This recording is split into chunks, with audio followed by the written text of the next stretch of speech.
Hey guys, welcome back to another video. ഇന്ന് title കണ്ടുപോലെ ലക്ഷങ്ങളുടെ ഒരു ആക്രി കച്ചവടമാണ് ഈ കാണിക്കാൻ പോകുന്നത്.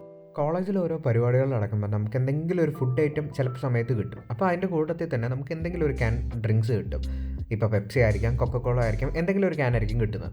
അങ്ങനെ കിട്ടുന്ന ക്യാൻസൊക്കെ നമ്മളിത് കൂട്ടി വെക്കാറാണ് പതിവ്. കാരണം ഒരു ക്യാൻ തിരിച്ച് നമ്മൾ റീസൈക്കിൾ ചെയ്യാൻ വേണ്ടി കൊടുത്തു കഴിഞ്ഞാൽ നമുക്ക് ഒരു ക്രോണ കിട്ടും, സ്വീഡിഷ് ക്രോണ കിട്ടും. അതായത് അതിനെ നമ്മളിവിടെ പന്ത് എന്നാണ് പറയുന്നത്. അപ്പം അതുകൊണ്ട് തന്നെ നമ്മൾ അതൊക്കെ സൂക്ഷിച്ച് വെച്ച് ഒരു കുറച്ച് ക്യാൻസൊക്കെ ആകുമ്പോഴത്തേക്കും നമ്മളത് കൊണ്ടുവന്ന് കൊടുക്കാം. അപ്പം ഇന്ന് എൻ്റെ റൂമിൻ്റെ അടുത്ത് തന്നെ കൂപ്പ് എന്ന് പറഞ്ഞൊരു സ്റ്റോറുണ്ട്. സോ അവിടെ കൊണ്ടുപോയി നമുക്ക് ഈ ക്യാൻസ് എല്ലാം കൊടുത്തിട്ട് അതിന് പകരം എന്തെങ്കിലും ഒരു സാധനം അവിടെ നിന്ന് മേടിക്കാൻ പറ്റും. അപ്പം ഞാൻ എന്തുകൊണ്ടാണ് ലക്ഷങ്ങളുടെ ആക്രി കച്ചവടം എന്ന് പറഞ്ഞതെന്ന് വെച്ച് കഴിഞ്ഞാൽ, ഇത് കൊടുക്കുമ്പോൾ എനിക്ക് ലക്ഷങ്ങൾ കിട്ടുമെന്നല്ല, ലക്ഷങ്ങൾ കൊടുത്ത് ഇവിടെ വന്ന് ഈ പരിപാടി ചെയ്യുന്നത് കൊണ്ടാണ് ഞാൻ ഈ പറയുന്നത് ലക്ഷങ്ങളുടെ ആക്രി കച്ചവടം. വെറുതെ പറഞ്ഞതേ ഉള്ളൂ കേട്ടോ. മുൻപ് NSS ഉള്ളതുകൊണ്ട് സേവന മനോഭാവം കുറച്ച് കൂടുതലാണ്. അതുകൊണ്ട് തന്നെ സാധനങ്ങളൊക്കെ നമ്മൾ റോട്ടിൽ കളയാതെ സൂക്ഷിച്ച് വെക്കുക, എന്നിട്ട് അത് ഇതേപോലെ കൊണ്ടു കൊടുക്കുക. സേവനമാണ് മുഖ്യം, എന്നാൽ നമുക്ക് കുറച്ച് പൈസയും കിട്ടും. അത് നമ്മൾ വെറുതെ കളയേണ്ട ആവശ്യമില്ലല്ലോ. ഇതെല്ലാം കൊടുക്കുമ്പോഴത്തേക്കും കിട്ടുന്ന പൈസയ്ക്ക് നമുക്ക് വേണമെങ്കിൽ എന്തെങ്കിലും നമ്മുടെ ക്രേവിങ്സിന് വേണമെങ്കിൽ ചോക്ലേറ്റോ അല്ലെങ്കിൽ എന്തെങ്കിലും ബിസ്ക്കറ്റോ അങ്ങനെ എന്തെങ്കിലും വാങ്ങാനായിട്ട് ഉപയോഗിക്കാം. അപ്പോൾ ഇന്ന് സൺഡേ ആയതുകൊണ്ട് തന്നെ എനിക്ക് വീട്ടിൽ നിന്ന് ബോറടിച്ചപ്പോഴത്തേക്കും വൈകിട്ടത്തേക്ക് ഒരു കോഫിയും കുടിച്ച് ഒരു ബിസ്ക്കറ്റും കഴിക്കാമെന്ന് വെച്ചു. അപ്പോൾ ആലോചിച്ചപ്പോൾ ബിസ്ക്കറ്റിനുള്ള പൈസ ഒപ്പിക്കണമല്ലോ എന്ന് വിചാരിച്ചപ്പോഴാണ് ഈ ഇത്രയും ക്യാൻസ് ഇരിക്കുന്നുണ്ട്. അപ്പോൾ അതങ്ങ് കൊണ്ട് കൊടുക്കാമെന്ന് വിചാരിച്ചു.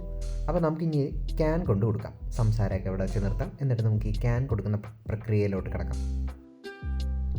സ്റ്റോറിൽ കയറുമ്പോൾ തന്നെ റൈറ്റ് സൈഡിലായിട്ട് ക്യാൻ കൊടുക്കാനായിട്ടുള്ള ഒരു കൗണ്ടറുണ്ട്. അപ്പം നമ്മളിവിടെ ചെയ്യേണ്ടതെന്ന് വെച്ച് കഴിഞ്ഞാൽ ആദ്യം ബോട്ടിൽസ് എല്ലാം കൂടി ഇടുക.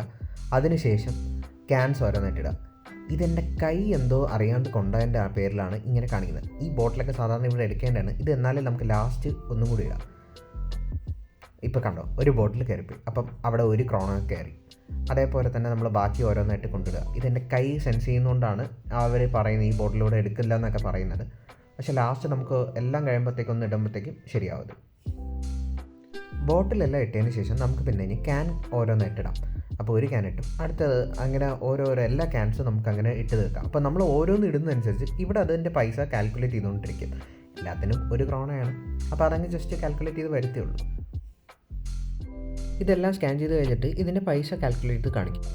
അതൊന്നെങ്കിൽ ഡൊണേറ്റ് എന്നും പറഞ്ഞൊരു ഓപ്ഷനുണ്ട്. നമ്മൾ അത്രയ്ക്കും പുണ്യം വേണ്ടെന്ന് ആഗ്രഹിക്കുന്നതുകൊണ്ട് തന്നെ നമുക്കത് പേ ഔട്ട് കൊടുത്ത് നമുക്ക് അതിൻ്റെ റെസിപ്റ്റ് മേടിക്കാം. ഇവിടെ ഇപ്പോൾ 18 ക്രോണ എനിക്ക് കിട്ടിയിട്ടുണ്ട്. അപ്പോൾ ഇതിൻ്റെ റെസിപ്റ്റ് മേടിച്ച് ഇനി കൗണ്ടറിൽ കൊടുത്ത് അതിനനുസരിച്ചുള്ള സാധനങ്ങൾ നമുക്ക് മേടിക്കാം. അപ്പോൾ ഇത്രയൊക്കെ ഉള്ളൂ നമ്മുടെ ആക്രി കച്ചവടത്തിൻ്റെ വീഡിയോ. ഇനി അടുത്ത വീഡിയോയിൽ കാണാം.